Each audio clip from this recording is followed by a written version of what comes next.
Grabatzen ari garen unean goizeko 10:28 diren honetan, gaur hasiko den Bizkaia torneoaren inguruan hitz egin behar dugu. Lehenik eta behin esan behar dugu kiroluneak ez duela Bizkaia torneoko norgehiagoka bakar baten analisirik ere egingo formatuarekin duen desadostasunagatik. Iruditzen zait formatu hau eskupilotan aldatzea ikeragarrizko disparatea dela, ez zait iruditzen unea denik.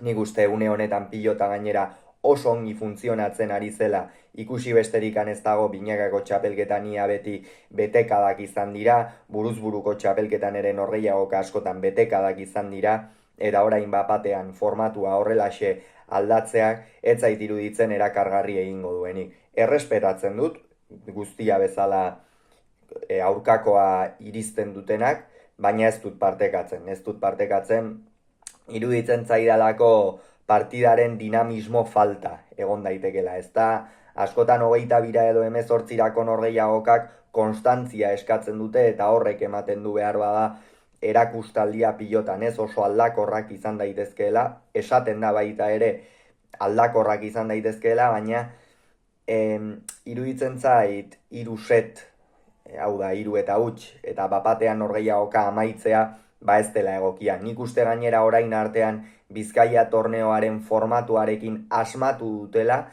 bai buruzburuko eta bai lauterdiko norgehiagoka 18 jarriz, eta 22 binakakoa partida nagusia izango litzakena edo, eta ez dut ulertzen zertara datorren aldaketa hau, eta gaitzerdi Bizkaia torneoan ipini dutela. Esan bezala, partidaren dinamismo falta etorri daiteke, gainera behar bada zalea ere nahastea, partidak hainbeste etetea ez dut ikusten, nik behintzat, eta horregatik desadostasun horrengatik Bizkaia torneoko analisiak egiteari uko egingo diogu. Hauxe beraz, esan beharrekoa, hurrengoan gehiago izango duzue, bitartean ongi izan, agur.